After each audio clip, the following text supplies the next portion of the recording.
บคิดกบฏแผ่นดินเขาจะต้องตัดสินเขาเอาไปฆ่าพร้อมพวกนางที่กี่บาปยากเขาบางอาจจะเป็นคนพอละลาดเขานอนแล้วสาเพชรจะฆ่าคือเอาไปตัดพอส่วนพอนี้จะพอลูกน้อยพอรุ่นโตปะโคเฮานี่มันโง่เฮาบักโคโง่เบา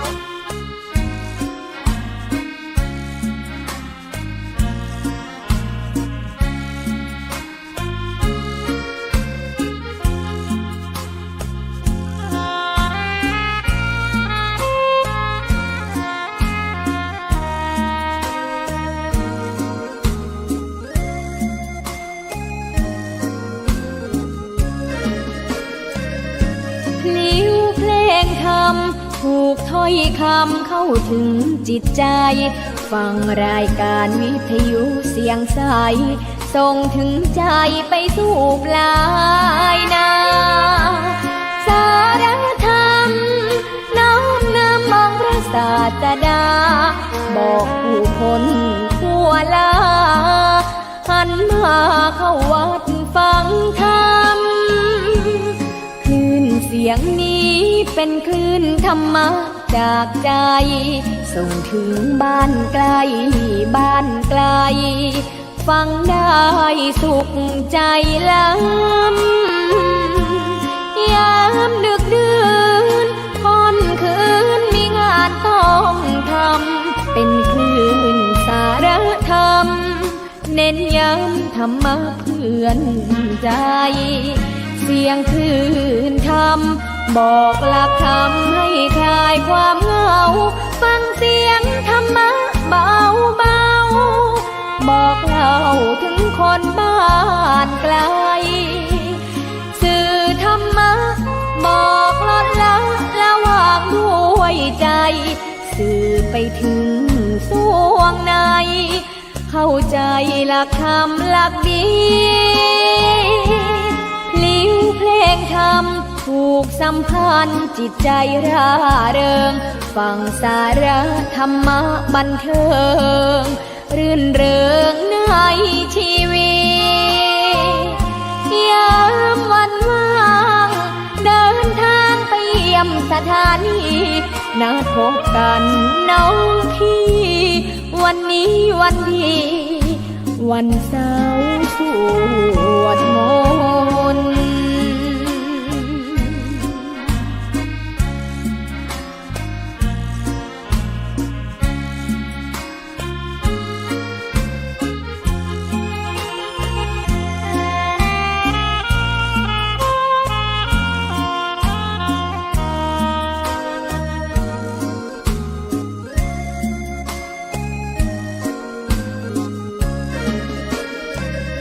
เสียงคลื่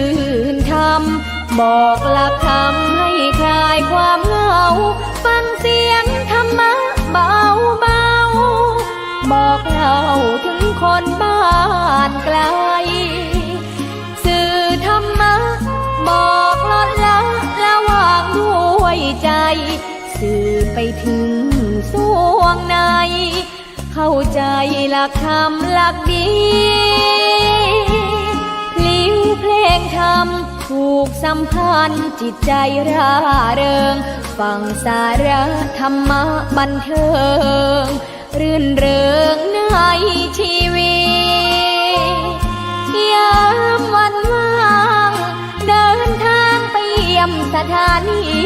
นัดพบกันน้องพี่วันนี้วันดีวันเสาร์สวดมนต์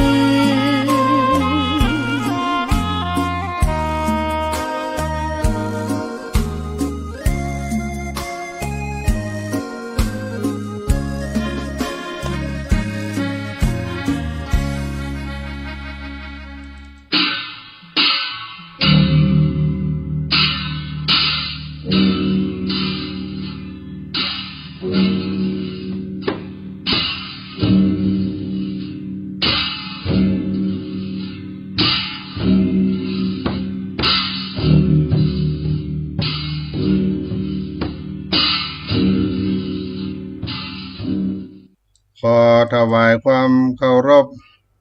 พระมหาเถรานุเถระครูบาอาจารย์เจ้าทั้งหลายจุตนจุองค์เจริญสุขเจริญธรรมได้บังเกิดมีแก่พุทธศาสนิกชนทั้งหลายที่ได้สดับรับฟังธรรมะทางสถานีวิทยุวัดฝายหินมหาวิทยาลัยเชียงใหม่ในระบบคลื่น FM 104.50 เมกะเฮิรตซ์วันนี้อาตมาภาพท่านพระครูปัญญาสังฆการก็ได้มาดำเนินรายการในนามเสียงธรรมวัดสลีโสดาพระอารามหลวงพระธรรมจาริกในเมื่อค่ำยามเย็นในวันนี้เป็นวันพุธที่21กุมภาพันธ์พุทธศักราช2567เดือน5เหนือออกมา12ค่ำวันนี้ก็เป็นทิถีมังคละยามดีได้มาปะมาพบพี่น้องท่านสาธุชนทั้งหลายช่วงนี้ก็เป็นช่วงปลายหน้าหนาวก็ยังมีอากาศหนาวอากาศเย็นเมื่อค่ำยามคืนบางที่บางแห่งก็อากาศก็มาหนาวแล้วก็สลับพับเปลี่ยนกันไปดินดอยอ้อยจ้างอุชุบรรพตสุเทวบรรพตแห่งนี้ก็ยังมีความเหน็บหนาวในกลางค่ำกลางคืนอยู่ในต้นรายการนี้ก็จะได้นำเอาสุภาษิตโบราณล้านนาเอามาปั่นมาฝากพี่น้องท่าน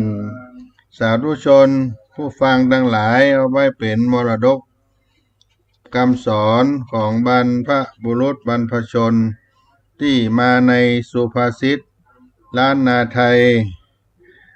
ได้กล่าวไว้บทที่ว่าจิกดอยอยู่ปื้นตีนคนขึ้นจะไปลื่นคนมีเปลี่ยนจิกดอยอยู่ปื้นตีนคนขึ้นจะไปลื่นคนมีเปลี่ยนยอดเขาสูงสุดยังอยู่ใต้ฝ่าเท้าของคนที่ปีนขึ้นไปอย่าสบประมาทคนมีความเพียรจิกดอยอยู่ปื้นตีนคนขึ้นจะไปลื่นคนมีเพียร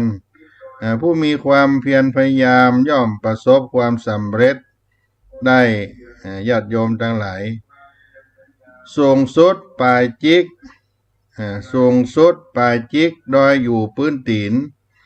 สูงสุดปลายจิกดอยอยู่พื้นตีนของคนเตียวดินมนุษย์แข้งสั้นยิ่งคนมีเปียนเสถียรถือมั่นไต่ขึ้นเตียวตันหมดละ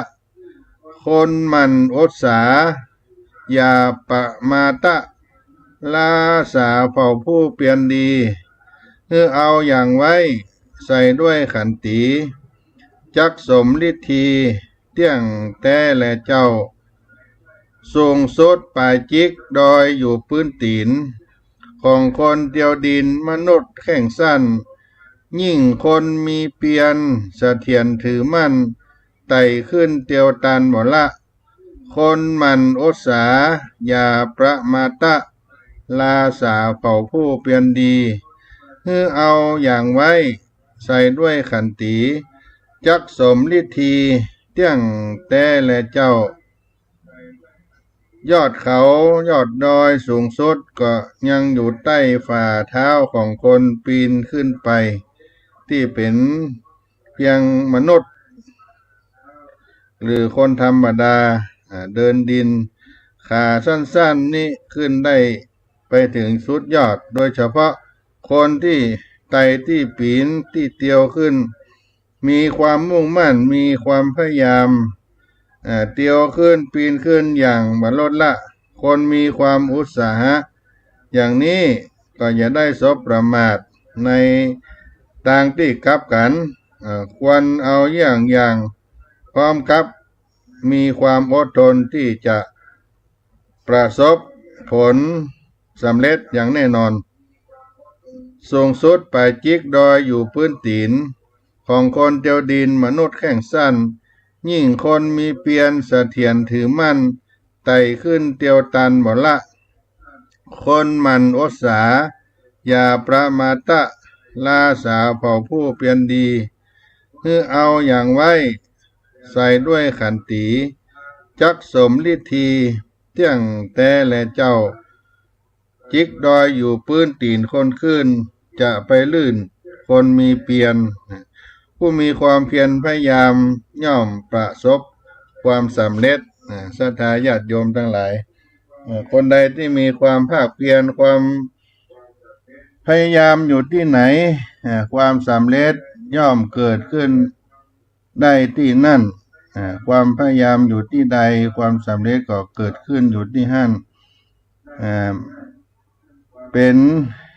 เรื่องราวของคำสอนคนโบราณล้านนาในอดีตความเพียรพยายามอยู่ที่ไหนความสำเร็จอยู่ที่นั่นความภาคเพียรความพยายามในภาษาธรรมะก็หมายถึงว่าวิริยะความเพียรความพยายามวิริยะก็เป็นเหตุให้กล้าลง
และก็กล้า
ถูกถ้อยคำเข้าถึงจิตใจ ฟังรายการวิทยุเสียงใสส่งถึงใจไปสู่ปลายนาสารธรรมน้อมนำมองพระศาสดาบอกผู้คนทั่วลาหันมาเข้าวัดฟังธรรมคลื่นเสียงนี้เป็นคลื่นธรรมะจากใจส่งถึงบ้านไกลบ้านไกลฟังได้สุขใจล้ำยามดึกดื่นค่ำคืนมีงานต้องทำเป็นคลื่นสารธรรมเน้นย้ำธรรมะเพื่อนใจเสียงคลื่นธรรมบอกหลักธรรมให้คลายความเหงาฟังเสียงธรรมะเบาเบาบอกเล่าถึงคนบ้านไกลสื่อธรรมะ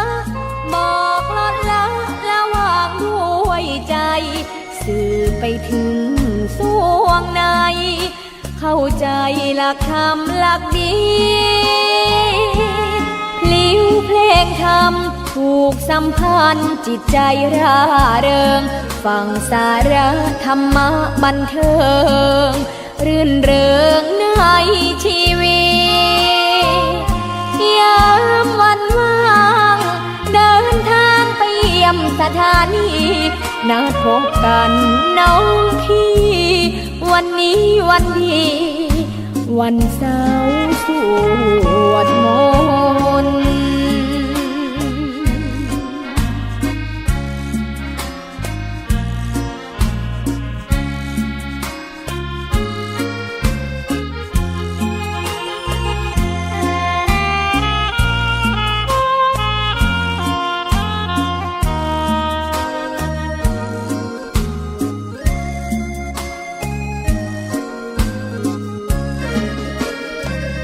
เสียงคลื่นธรรมบอกหลักธรรมให้คลายความเหงาฟังเสียงธรรมะเบาเบาบอกเล่าถึงคนบ้านไกลสื่อธรรมะบอกลดละวางด้วยใจสื่อไปถึงสวงในเข้าใจหลักธรรมหลักดีลิ้วเพลงธรรมผูกสัมพันธ์จิตใจร่าเริงฟังสาระธรรมะบันเทิงรื่นเริงในชีวิตยามวันว่างเดินทางไปเยี่ยมสถานีนัดพบกันน้องพี่วันนี้วันดี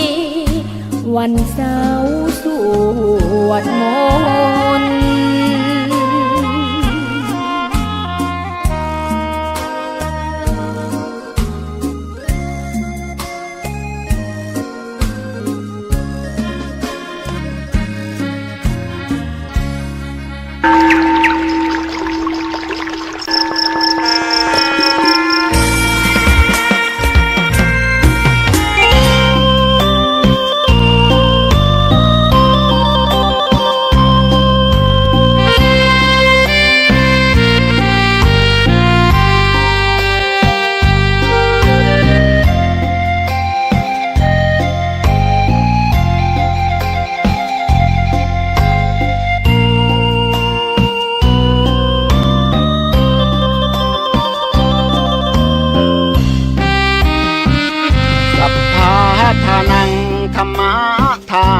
ชินา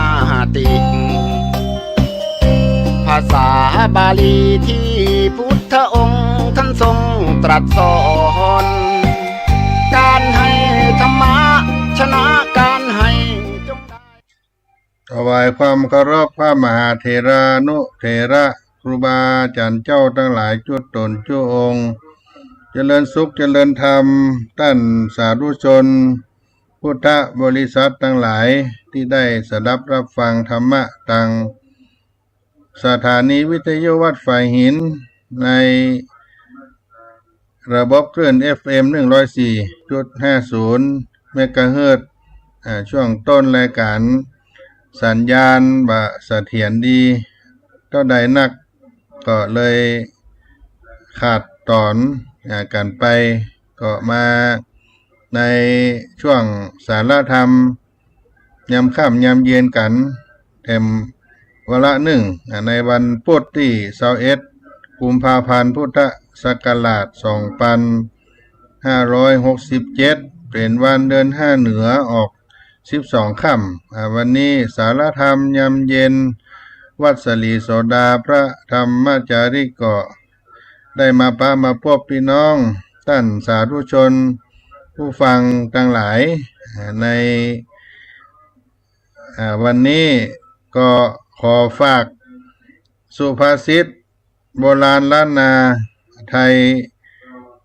ในต้นรายการนี้เพื่อเป็นการอนุรักษ์มรดกคำสอนของบรรพบุรุษบรรพชนของเฮาไว้เนาะจิกดอยอยู่ปื้นตีนคนขึ้นจะไปลื่นคนมีเปลี่ยนจิกดอยอยู่ปื้นตีนคนขึ้นจะไปลื่นคนมีเปลี่ยนผู้มีความพยายามจะย่อมประสบความสำเร็จยอดเขาสูงสุดอยู่เพียงใดก็ยังอยู่ใต้ฝ่าเท้าของคนที่ปีนขึ้นไปก็จะได้ประมาทสำหรับคนที่มีความเพียรในสุภาษิตคำสอนในบทนี้ที่ได้กล่าวไว้ความเพียรพยายามย่อมประสบความสำเร็จสูงสุดปลายจิกดอยอยู่พื้นตีนของคนเตียวดินมนุษย์แข่งสั้นยิ่งคนมีเพียรเสถียรถือมั่นไต่ขึ้นเตียวตันบ่ละคนหมั่นอุตสาห์อย่าประมาทลาสาเผ่าผู้เพียรดีคือเอาอย่างไว้ใส่ด้วยขันติจักสมฤทธีเตี้ยงแต่และเจ้ายอดเขายอดดอยสูงสุดยังอยู่ใต้ฝ่าเท้าของคนที่ได้ปีนได้ไต่ขึ้นไปที่เป็นมนุษย์เป็นคนเดินดินที่มีแข้งขาสั้นๆนี้โดยเฉพาะคนที่ไต่ที่ปีนขึ้นไปก็มีความมุ่งมั่นเพียรพยายามปีนป่ายขึ้นไปอย่างบ่ลดละมีความอุตสาหะเช่นนี้ก็จะได้ประมาทในคนที่มีความเพียรและก็ควรเอามาเป็นอย่างในความอดทนต่างๆก็จะประสบความสำเร็จอย่างแน่นอนก็เป็นสุภาษิตโบราณล้านนามาปั่นมาฝากพี่น้องท่านผู้ฟังสาธุชนทั้งหลายในจิกดอยอยู่พื้นตีนคนขึ้นจะไปลื่นคนมีเปลี่ยนเป็นเรื่องของความพยายามอยู่ที่ไหนความสำเร็จก็อยู่ที่หั่นคนที่มีความเพียรพยายามความสำเร็จก็ย่อมจะเกิดขึ้นในภาษาธรรมเปิ้นกล่าวว่าวิริยะคือความเพียรพยายามเป็นเหตุให้เฮากล้าทำกล้าเผชิญปัญหาอุปสรรคต่างๆและคณะทำงานตรงกันข้ามถ้าหากเขาขาดความเพียรความพยายามแล้วก็ไม่สามารถบรรลุเป้าหมายดังที่พระสัมมาสัมพุทธเจ้าได้ตรัสเอาไว้ว่าคนจะล่วงทุกข์ได้ก็เพราะความเพียรที่สุภาษิตได้กล่าวไปเป็นคำสอนโบราณล้านนาไทยความพยายามอยู่ที่ไหนความสำเร็จก็จะอยู่ที่หั่นเป็นคำสอนของคนโบราณได้เอามาปั่นมาฝากพี่น้องท่านทั้งหลายทุกคนที่ได้มีการมีงานทำก็หวังความสำเร็จด้วยการทั้งสิ้นแต่คนที่บ่สำเร็จก็ยังมีมากเหตุผลนี้ก็คงเป็นเพราะพยายามบ่พอเพียงบ่ไปถึงตลอดในระหว่างในการดำเนินงานต่างๆถ้าบ่พยายามเข้าหาฝั่งก็จะต้องจมบ่ไป ถึงที่ถึงทางในฝั่งข้ามหน้าได้คือความสำเร็จมามีอันใดสำเร็จได้โดยความเกียจคร้านโชคลาภบ่เคยเดินมาหาคนที่งอมืองอเท้าความเพียรมีอยู่ที่ไหนความสำเร็จก็ย่อมเกิดอยู่ที่หั่นดอยเขาสูงเทียมเมฆก็ยังอาจอยู่ใต้ฝ่าเท้าของคนที่มีความพยายามปีนไต่ขึ้นไปเพราะฉะนั้นในการทำงานอาจจะเจอสิ่งที่ยากหรืองานที่ต้องใช้เวลานานหากละความพยายามก็จะพบความสำเร็จถ้าเราบ่ละความพยายามเราก็จะพบความสำเร็จได้สักวันหนึ่งก็เป็นคำสอนของคนโบราณล้านนาเอามาป่านมาฝากพี่น้องท่านคนฟังทั้งหลายวันนี้ก็จะได้นำเอาธรรมะอันเป็นคำสอนนั้นเป็นมังกละใกล้จะมาถึงเดือนมาฆปุจจาเป็นธรรมพื้นบ้านล้านนาเอามาป่านมาฝากเมื่อค่ำยามเย็นให้เกิดความเป็นสิริมงคลธรรมโลกาวุธิเนาะเอามาป่านมาฝากพ่อแม่สาธุชนพุทธบริษัททั้งหลายก็ได้อาบน้ำฟังธรรมก็เป็นการรักษามรดกคำสอนของบรรพบุรุษบรรพชนของเฮาในเมื่อค่ำยามเย็นนี้น้อ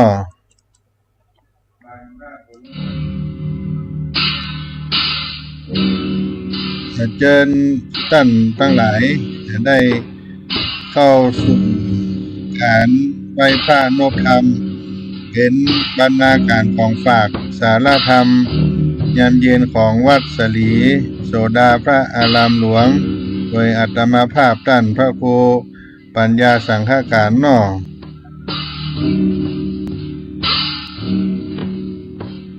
อะระหังสัมมา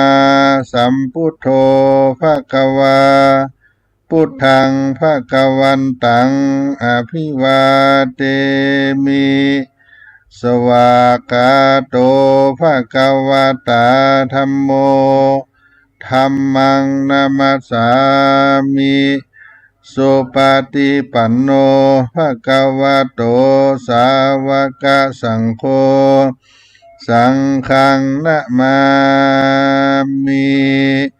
หันธรรมยังพุทธัสสะภะคะวะโตปุพพาคณมะการังกโรมาเสนะโมตัสสะภะคะวะโตอะระหะโตสัมมาสัมพุทธัสสะนะโมตัสสะภะคะวะโตอะระหะโตสัมมาสัมพุทธัสสะนะโมตัสสะภะคะวะโตอะระหะโตสัมมาสัมพุทธัสสะ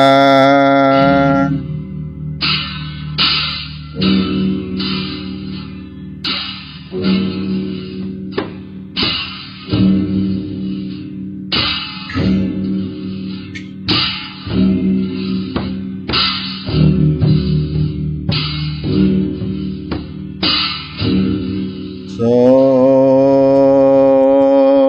มเด็จเลยพระกา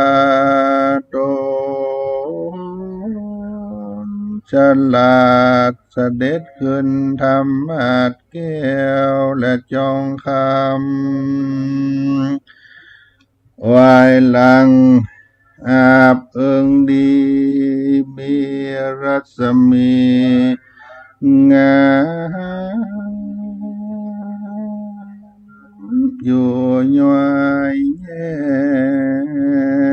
มส่องไฟแก้มเพียบผิวคำผู้กาก็ลำบำธรรมจิมพระอยู่จองจ้องขอพระคายาเข่งคำขอ สนาธรรมเทศปอรู้แจ้งเจตใจโจตาวันโลตำคำไปแล้วพระโสลิญาเกี่ยวก็มารับเลี่ยมเขาโยกันดอนมหามุลาสาดาทั้งหลายก็ย่อมือประนมก่อนไก่เกล้าขออาราธนาสวาธุเจ้าเตสนาธรรมอนุกัมปิมังปัจจังอาราธนังกะโลมิ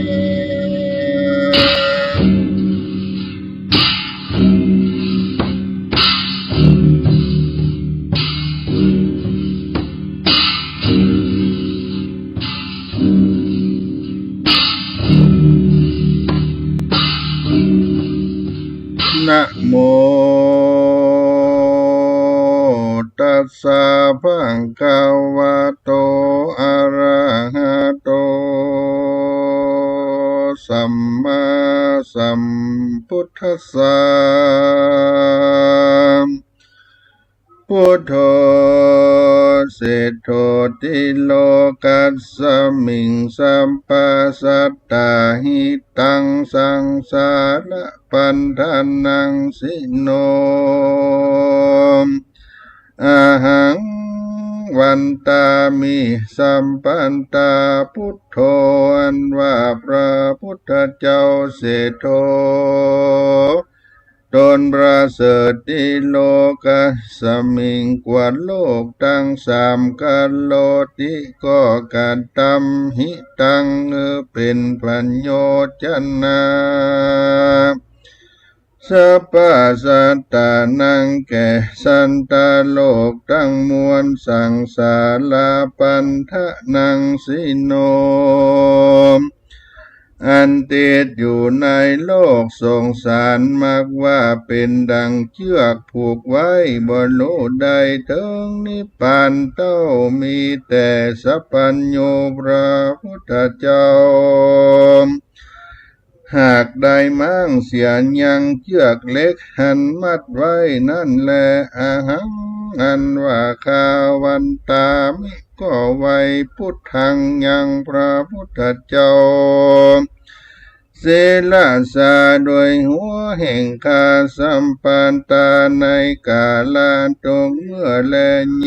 จนาอันว่าคนต่างหลายฝูงใดก็ดีแม้นว่าสมณะพราหมณ์ตนใดตนหนึ่งก็ดีแลได้เอาพระพุทธเจ้าเป็นที่จังที่เพิ่งโดยบทว่าพุทโธเสโธสุมโนคาหาโทอันว่าคาหัดและนักบวชทั้งหลายฝูงนั้นก่อนจังได้พ้นจากทุกข์ในโทษทั้งมวลแต่ในปัจจุบันนาหันต่อนาทันตาและอนาคตไปนาจะแลธรรมโมมหาโกรัตนามติโลเกสังสารันโตปิตาลานิสาลตาวาธรรมโมอันว่าพระสัทธรรมเจ้าอันใด84,000 ขันธ์สวากาโตอันว่าพระพุทธเจ้าเทศนาไว้แล้วดีนักมหาเมโครัตนามหากเป็นแก้วดวงพาเสดยิ่งนักหันนำเอายังสัตว์โลกทั้งมวล เฮือพ้นและถึงฝั่งสมุทรสากรคำนาคือเวียงแก้วนี้ละปานนั้นบรู้เท่ารู้ตายนั้นแลโยปุกกาโลอันว่าปุกาละผู้ใดมีใจศรัทธาและเอาพระสัทธรรมเจ้าโดยบทว่ามหาเมโครตโนเตโลเกสังสาลันโตวิวาละยังสัพพะสัตตานาวะอัปปมัตตังปันนามามิธัมมังอะหังอันว่าคาวันตามิเสลาสาสะปะตาดังนี้ไปใจก็จะพ้นจากกังวลโดนทลายตั้งแต่ปัจจุบันนาอันนี้และอนาคตาไปนาถ้าหลับต่อเต้าเติงนิพพานเจ้าแต่ดีลีบ่อยาจะแลนาสังโฆวิสุทโธวัลลตะคีนายโยสันตินตาลิโยสัพพะมาลาปะหิโนกุเนหิสมิธิปัตโตอนาสาวตังปันนามามิสังฆังสังโฆอันว่าพระสังฆเจ้า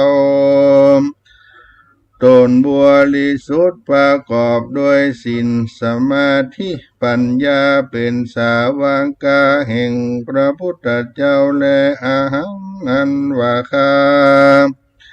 วันตามิก็ไว้สังฆังยังพระสังฆเจ้าอันหาที่สุดบ่ได้ศิลาสาด้วยหัวแห่งคาโยจะพุทธัญจา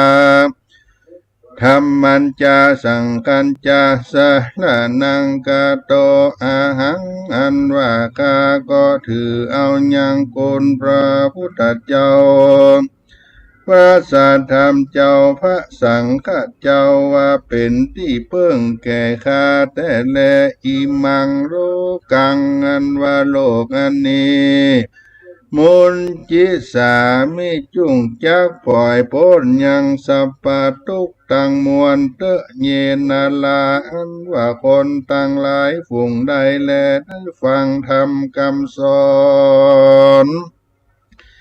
แห่งพระพุทธเจ้าอันชื่อว่าโลกาวุธิดวงภาเสดนี้ก็หากจากสมฤทธิเป็นดีด้วยเขาของเงินคำแก้วแหวนแสนสิ่งจ้างมามิ่งข้าคนมนทีมากนักจะแลเตจันนาอันว่าคนต่างหลายฝูงนั้น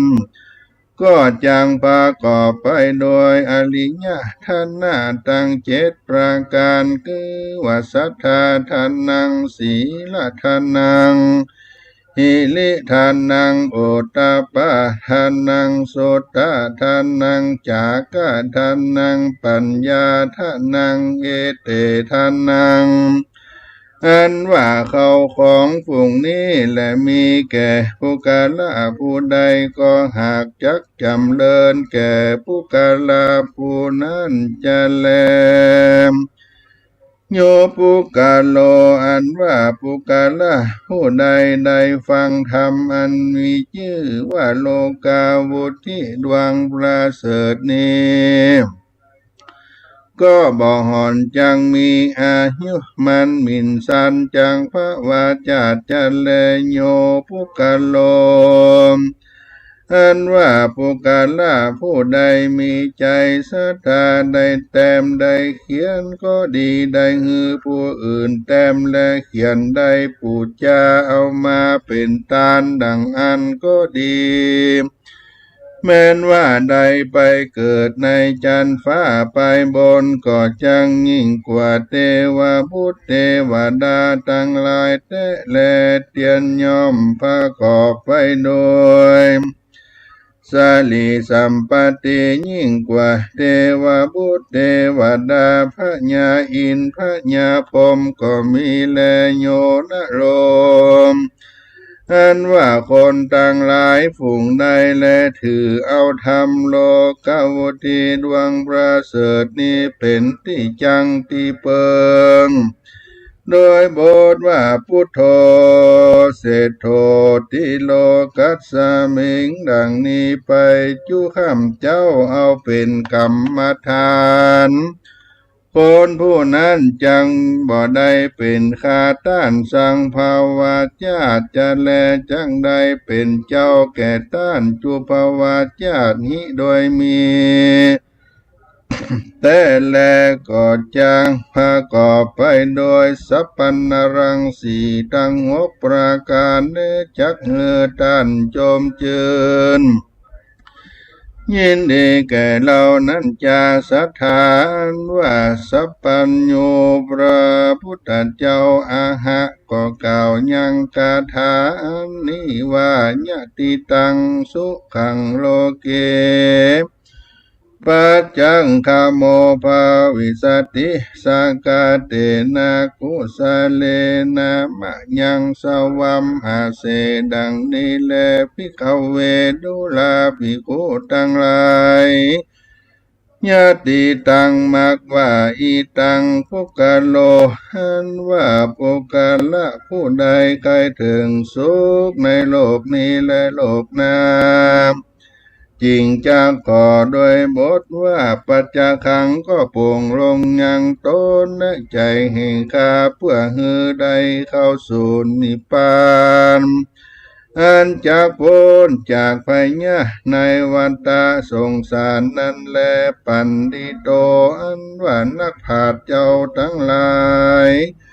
อันมีพระพุทธเจ้าเป็นเก้าเป็นประธานเมื่อสร้างสมปานวันนั้นก็บ่ละเสียยังโลกวุฒิสูตรอันนี้สักประวัติญาติและพระพุทธเจ้าจริงกล่าวการท้าว่าปัญจวัสสะสัตตายุตังสกะกายังอุปกามิติอันนี้ได้ปูดจาและสังวาสวันที่ยายเมตตาภาวนาเพื่อฮือได้หับทับเสียยังหนตั้งอบายภูมิดังสี่มีนรกเป็นตนโยนะโลอันว่าคนผู้ใดมีใจศรัทธาในคุณเกี่ยวสามประการได้เดือนเอาคาถาธรรมอันนี้ด้วยปากด้วยใจแล้วจวนกันตั้งใจฟังธรรมโลกวุฒิดวงประเสริฐนี้ตั้งแต่ตนถึงปลายก็จะมีอายุมันยืนยาวเป็นดังเทวบุตรเทวดาพระญาอินตาพระญาพรหมทั้งหลายฝูงนั้นแลตุมเฮพระวันตาอันว่าต้านตั้งหลายใดหอบยับเข้าของเงินคำสัมปติบ่เกินแลมักว่าป้อยชิบหายเป็นโอนตะลายต่างๆจักจวนกันตั้งโสตาภาษาสฟังธรรมโลกวุฒิดวงภาเสริฐอันนี้อันโดยใจอันอ่อนนบคบยำก็จังได้พ้นเสียจากภัยยะกังวลอนตะลายโลกาเปียที่ตั้งมวลเม้นว่าจังริรอมเข้าของเงินคำสัมปติก็จังมั่งมุนตุ้นเต้าได้อยู่ดีมีสุขกำจูวันละพุทธศาสนาไปใจตั้งแต่ปัจจุปันนาชาตินี้ทลาบต่อเต้ามหาเนลปานจะแลมหันว่าธรรมโลกาวุฒิดวงประเสริฐนี้อันนักปราชญ์เจ้าทั้งหลายหากเอาออกมาแต่ในอภิธรรมาปิตกาวุฒิสูตรมานั้นก็เพื่อโพดปันนะ สัตว์ทั้งหลายอันบังเกิดด้วยพยะอนตรายทั้งหลายในโลกนี้แลโลกาบุตที่สุดตังนิติตังขิญาสังวันนานาจะโดยโลกาวุธิสูตรอันพระพุทธเจ้าหากได้เทศนาแก่พระญาปเสนติโกศลราจาก็บังคมสมเด็จเสด็จสาธุสาธุสาธุ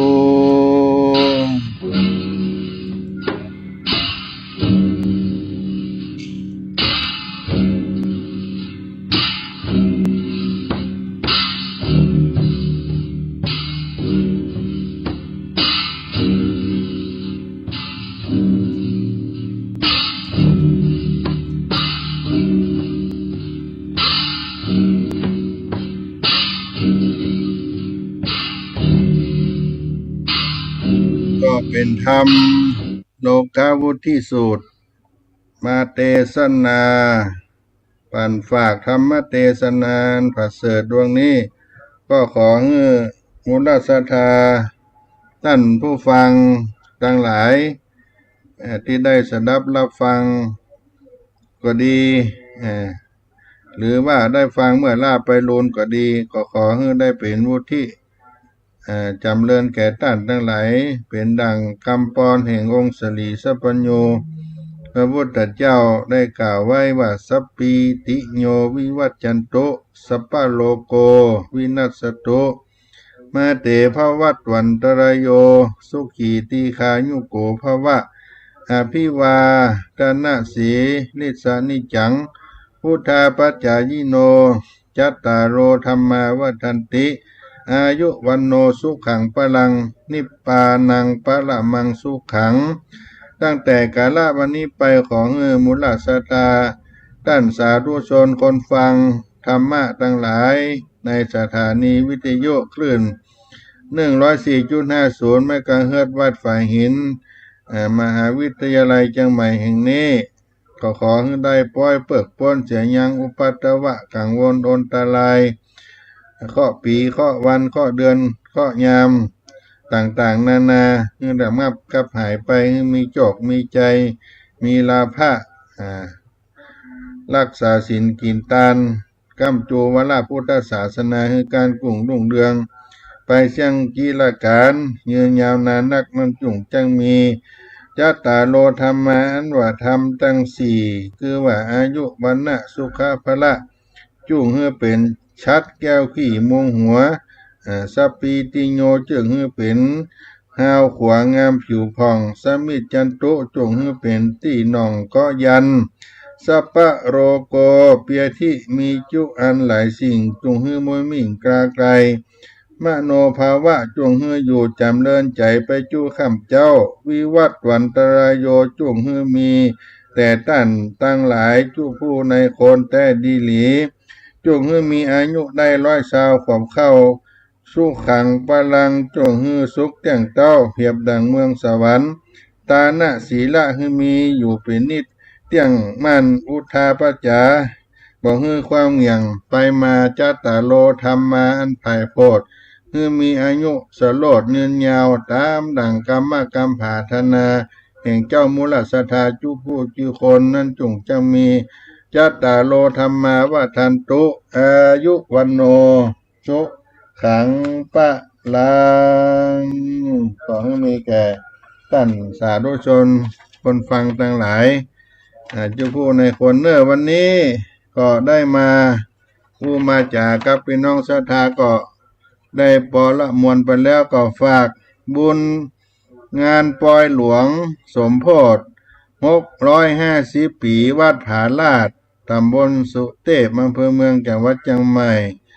ท่านพระครูธีระสุตพจน์เจ้าหน้าตำบลสุเทพเขต2ได้จัดแปลงปอยหลวง